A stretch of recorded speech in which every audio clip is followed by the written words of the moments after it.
So you know what? You guys are awesome, and you convinced me to go ahead and try and watch Wonder Woman because what those stupid people in those articles were saying about it were not true. It wasn't just Trump oriented, and I watched it, and honestly, I don't see anything to do with that at all. Maybe there's like a few common denominators, but if somebody is so infected with the ideology, they're probably, as you guys have said, are going to see that everywhere, which I considered. It's just that it put a bad taste in my mouth. FYI, stop doing that to movies. You make people not want to watch it unless that was their idea all along. So here's my review after watching Wonder Woman 1984.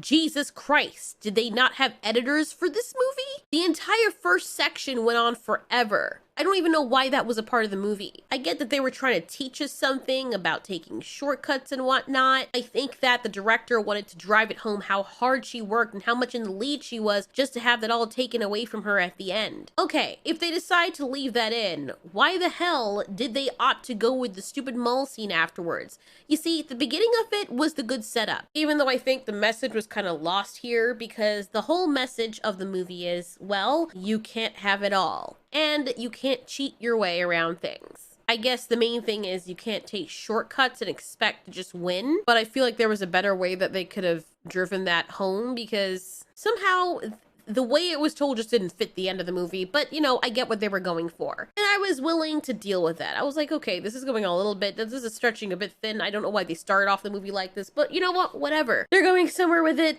The atmosphere is kind of clear. I get that this is a Wonder Woman movie and I get what they want us to see. And then it opens up with how she has her life now. And oh my God, I have never cringed so hard at a DC movie. Like, I know DC movies are usually bad, but what happened here? Or did they switch writers every half an hour of this movie? Because it just feels like 3 different movies into one, and they all collided at an intersection. The time is 1984. We see the villain of the story, and he's actually a decent villain. I mean, he lays on a bit thick near the end, but his motivations and who he is, you can totally understand where he's coming from. Aside from everything, he's a good father, and had it not been for that, I don't know where this movie would have ended up. These guys rob a jewelry store, which was actually a front for the FBI, or from my understanding, that's what it was. I don't know, frickin' A. Half the time I can't follow what's going on. But they come out and they look so freaking ridiculous. Did they, like, call upon Austin Powers or something for inspiration for this scene? Because do they think all people from the 80s are like this? I mean, that's how they look on the covers and stuff, but is that how they behaved? I feel like I'm watching Home Alone. I don't know what was going on with this entire segment that, mind you, also went on a bit long, but it was so corny and uncomfortable to watch. Mind you, also, almost all the men in this movie behave this goofy catcalling every 5 seconds you walk by someone, they're doing that to you. I'm like, is that really realistic? Like, I'm not saying it doesn't happen at all, but the frequency in which these people act like this, it really takes me out of the immersion of the movie. There was no immersion to begin with, but this just made it worse. And these guys are the worst of the bunch. The way that they wrote this, or whoever the hell decided that this was a good idea to write it this way, God, it made me want to throw up in my mouth. It felt like I was watching Matilda.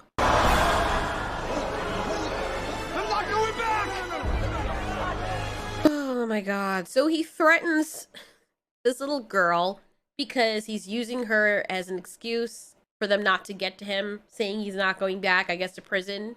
And everyone's reaction is, I guess, how they would look if someone was hanging a kid over a balcony. Just some of their reactions are just so over the top and cartoony. And I'm like, did they try to pretend they were Marvel making this? I'm just going to show you just a few segments from this because you have to understand the tone that I think they were going for, but it just turned me off, especially coming from watching the first movie. Get back! Put the kid back! No! I'm not going back! No! Why is the guy screaming like that? What the frick is wrong with him? No! Like, what is wrong with you? It's just such a dumbass reaction. Oh my God, I hate this scene. You know, if this is what Warner Brothers was telling Patty Jenkins that she should have left out the movie, you should have freaking listened to people who had more experience, because this just destroyed the tone of the movie for me. It looked so dumb. It made me wonder what the hell I was watching, and I had to pause it 3 times in one whole sitting with this scene alone because it was so unbearable to watch. Maybe like this was for little kids or something, but oh my God, dude. I don't know why it rubbed me the wrong way. It just, and the thing is, it gets worse.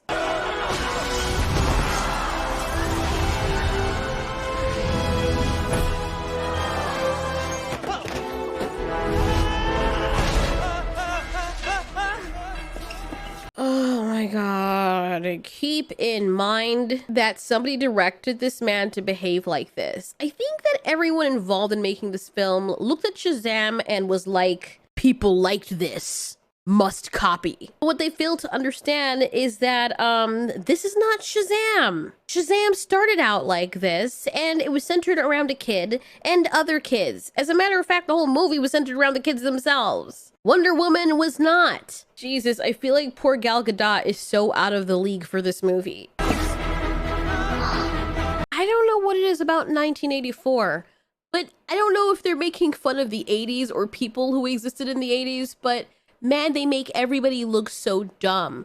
The whole thing has a Home Alone Matilda vibe that I feel does not fit Wonder Woman. You look at the background and every single person in the crowd, and they all look like clueless sim people. You've all played Sims. You know how your freaking sim characters look as though whenever they make a mistake or something mildly interesting happens, they look like it's their last day on Earth? But when people do it in real life, it looks so unrealistic and fake. It's like someone is holding up some slaps to you. I don't know what they're called. The big board sheet things. And they're like, feign surprise. Be happy. Sadness. And you're just changing your emotions, but you're not an actual actor. So you look like you're forcing it. My gosh. Hold tight.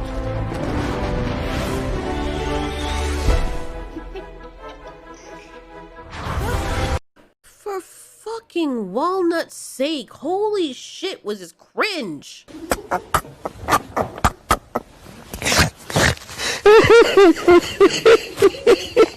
Dude, I mean, maybe some people like it, but I thought this entire thing was just so freaking skeevy. Whose idea was this? Mind you, okay, this is not for little kids. This channel is not for little kids. I think I've made that abundantly clear in my videos. But for fuck's sake, if you want me to lay it out like it is, and ladies, excuse me, I mean no offense, you know exactly what I'm talking about. But this movie, this Wonder Woman, even though it's not a horrible movie, I'm not saying it's a worst movie ever. I don't think it qualifies for Dumb Movie Monday. But holy shit, it feels like it was written by a bitch for bitches. Bitch, please! Like, that's what this rendition of Wonder Woman feels like. The original Wonder Woman feels like it was written for everyone. This feels like it was written for bitches. This feels like it was written for the CW. Come on, man. Oh God, I said it. Come on, man. This was honestly so hard to watch.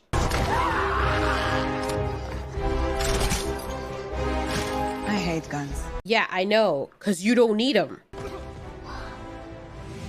Why did they have to edit that kid's face? Like, I don't know why the kid was in there. I don't know, people are gonna get on me like, why are you picking on the children? Listen, bitch. When I was a kid, I was picked on my entire life. I've learned to deal with it. I've had thick skin. I didn't give a fuck what nobody said. This kid's making bank. I doubt she cares. But honestly, they make her look stupid being in there. Like, it just makes no sense. Why are you cutting to that? Like, that's not even essential. You can tell it was made by some mama. I'm just being brutally honest. Don't cut the kid in there. Why are you cutting the kid back and forth? Kid comes in walking with her hands on her hips, or I don't know if her hands were actually on her hips, but that's what it feels like. Like, look at you.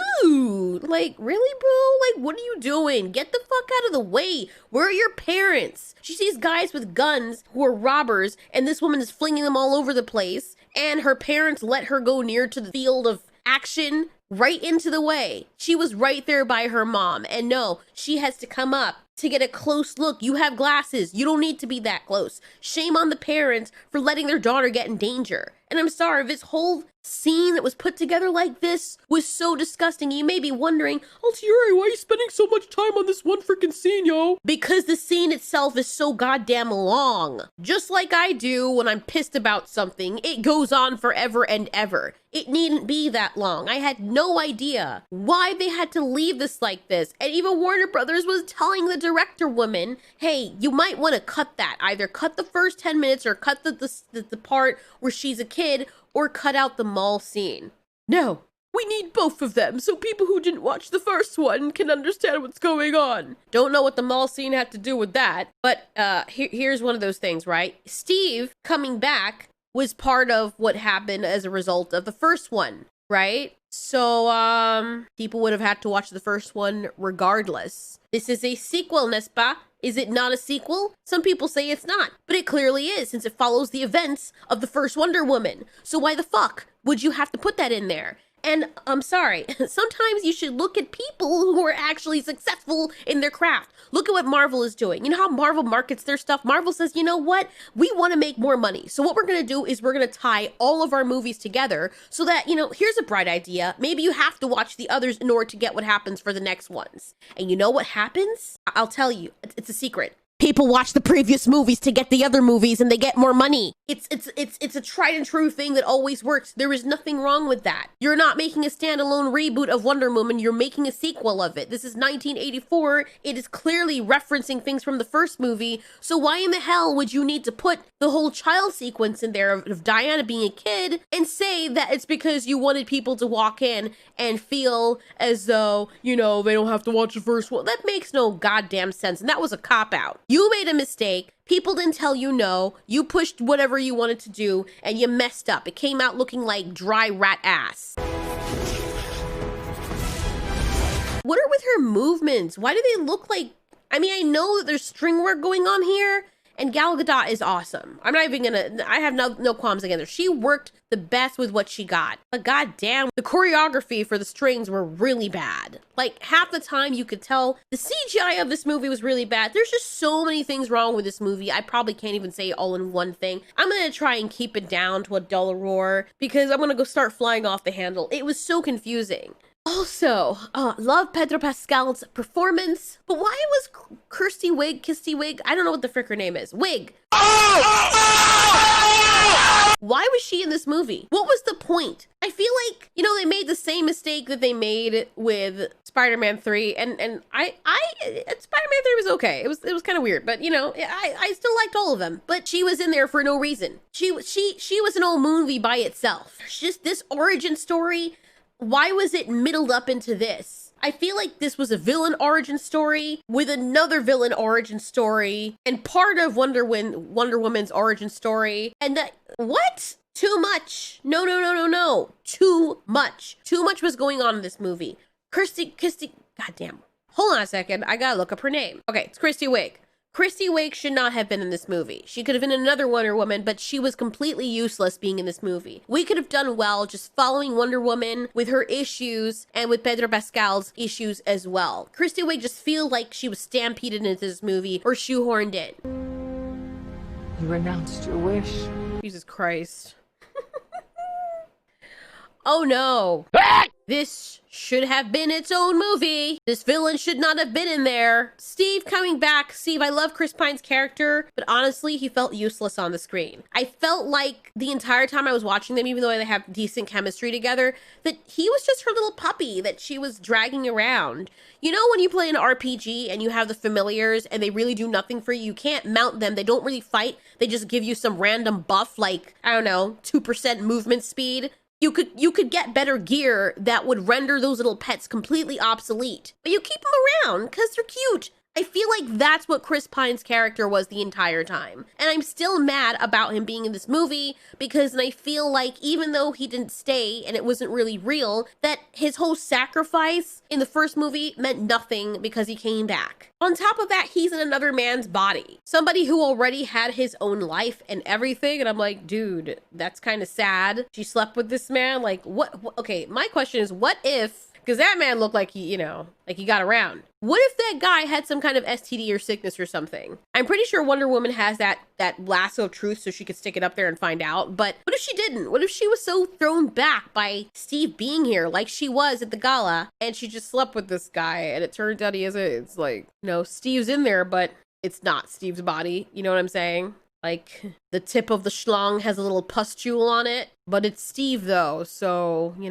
cut it open, drain it, and keep on going, know what I'm saying? Another note, can Wonder Woman even get sick that way? I don't think she can get, like, regular viruses, but if it's inside of her through insertion, can she get that kind of sickness? Who knows?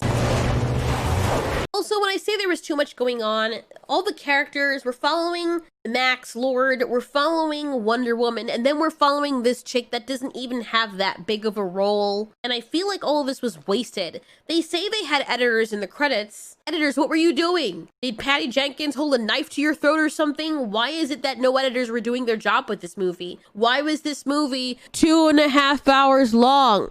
Sorry.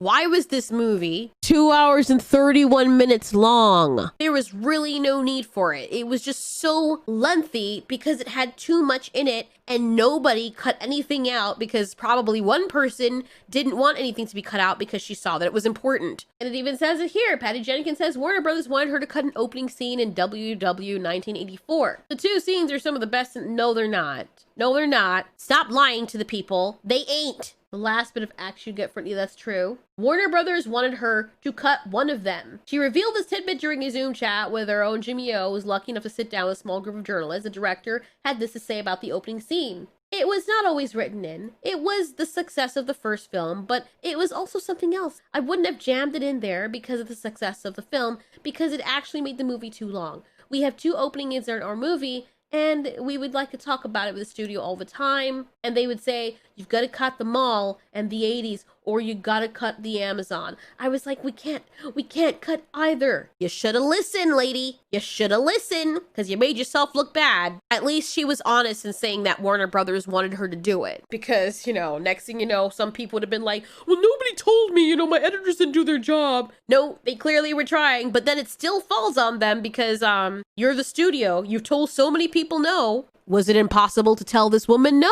You know how many movies have had stuff cut and you're like, damn, that should have been in there, but there was a reason why they cut it for time's sake or because it just wouldn't flow well with the rest of the movie. You can put it in the aftermarket stuff to gain some more money from the Blu-ray copy where you get alternate endings or deleted scenes. But nope, no deleted scenes here. Every single scene that they threw out of their regurgitation was laid into this movie. And that's why the movie was almost a week long. She went on to say, the reason I ended up realizing that you need the Amazon is because you do that thing where you're like, wait, you have to remember all the people that haven't seen the first Wonder Woman who watch this on a plane and suddenly is like, oh, it's super hard to understand who Diana is and what's going on without touching base there. That's why you have the first movie. Jesus Christ, did the first movie get deleted and nobody else can see it ever again? Last time I checked, Wonder Woman 2017 is still up for grabs. You can still purchase it and make money on that movie, lady. What the fuck are you doing? Jenkins made know that Warner Brothers was the one who wanted CGI-dominated climax of the first film that the critics were not keen on,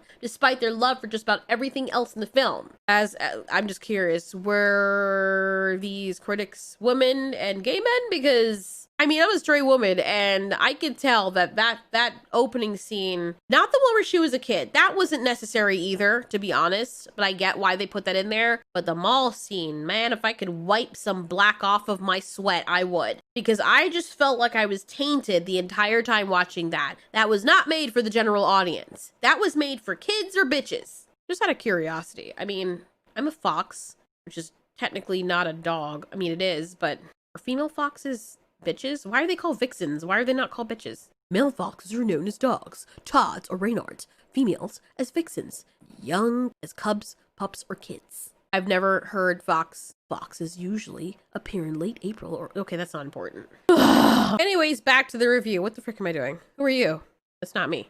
Come on, man. One thing that I will say I was a fan of is the little kid, Alistair. Oh my gosh, is he so adorable. He was the best thing about this movie.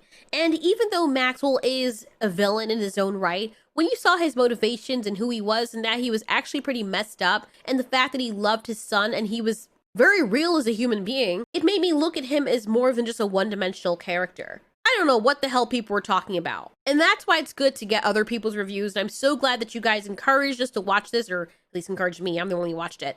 Because it was totally not what they were making it out to be. If you want to find a comparison between this guy and the president, then yeah, you're gonna do that. But he just seemed like a very broken person. The last act, or the final moments of the movie, is what I enjoyed most about the movie, to be honest. And I feel like a huge segment of the middle of the movie could have been cut out. There was no need for so much of what we saw. The entire time I was watching this, though, I got some strong Bruce Almighty vibes. You've got prayers. 103 prayer requests.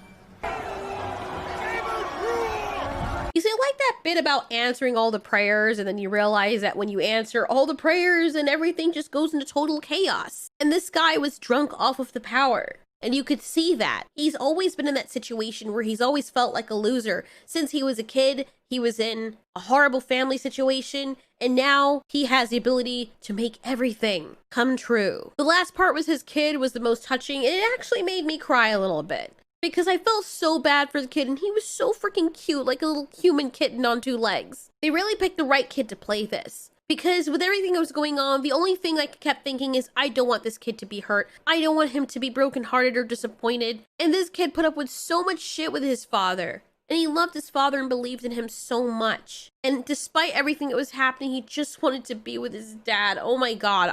Man, that got me. I'm sorry, it got me. He was so adorable. That part was really nice. I like that. That was pretty wholesome. I could walk away from this whole movie. This would be what I would remember. The rest of it, just totally useless. I know, months are gonna go by, I'm gonna forget what this movie was about. Pascal did a very good job with his role. So did Gal Gadot. Kristen Wiig was okay, but, you know, her character was very unrealistic. It just didn't feel like the same vein of Wonder Woman. And I wish that things would just stay the way they are in terms of a certain structure. Marvel has a structure. As much as sometimes I don't appreciate what Marvel does with their movies, at least, you know, they have a structure. And people will keep coming back and watching. They have gotten marketing down pat. But DC, of all this time, you haven't learned, my bro. You make one good movie and then you completely trash it. I feel like DC is only good with one-offs or something. When they make a really good first movie, it's great. Just never make a sequel for it ever again, or ever at all. Because sequels with DC don't seem to work out very well. Steve didn't have to be in there all that time. How did we not get a lead up to Wonder Woman flying? I feel like she got two of her abilities that should have been stretched out over the next few movies. She got two instant abilities in this movie alone. What? I saw my father make something invisible once a long time ago, and I tried it in a coffee mug some years ago, and I lost it, but now I know how to do it expertly with a whole jet that I'm sitting in. Okay, no lead up to that whatsoever. Interesting. Wait, did you say her father? Also, she didn't make people forget her being there, right? This is 1984. But I could have sworn in one of the other movies for the future, she was not seen for like over a century?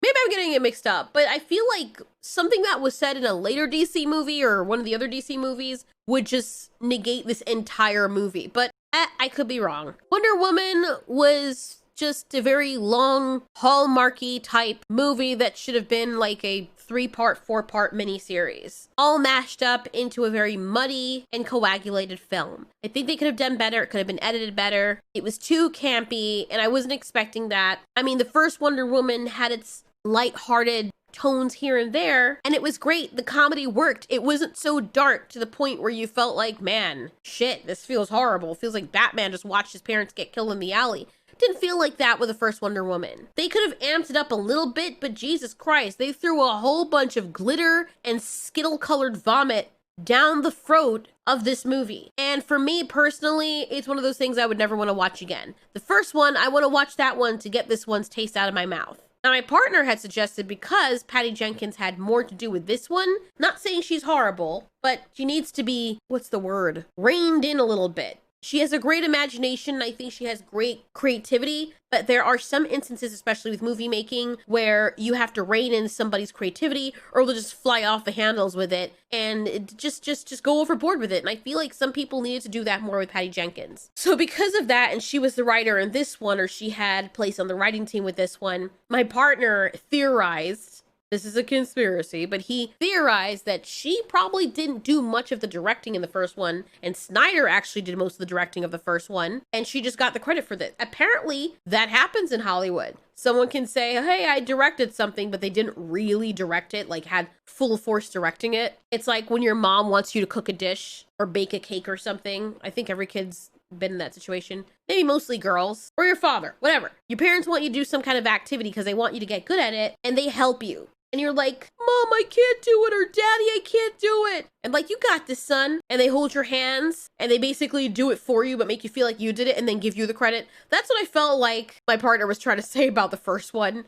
I don't want to take anything from Patty Jenkins. If she actually did legit do most of the directing for the first one, and she got the credit because she did it, then fine. But I understand why he feels that way, because, you know, your talent shows. If you create a movie that feels completely different than the one that you said you directed last time, it just, I don't know, it just feels like maybe the first one was somebody else's work. I don't know. Can't prove that. Who knows? Hollywood does their things the way they do it. But if that's the case and she did both of them and she heavy-handedly directed both of them, then this definitely was not within her territory. Maybe the specific theme of this movie, or the time period, or maybe she just doesn't do sequels, or maybe her mind just went someplace completely different. At that point, you should have just done a completely different movie. Why make a sequel of Wonder Woman? Poor Gal Gadot. I don't think this will hurt her because she is Wonder Woman, but I don't think it's going to help her necessarily either. But who knows? Maybe kids like this movie. Anyways, that's my thoughts on Wonder Woman. There's so much more I want to say, but I don't want to be all over the place. I'm already all over the place because I just finished watching it, and I just wanted to come out here and just bring it out there immediately before it just faded away. I'm so glad it's over. Way too long. Anyways, thanks so much for watching. This has been Ultiori. You ask, we answer.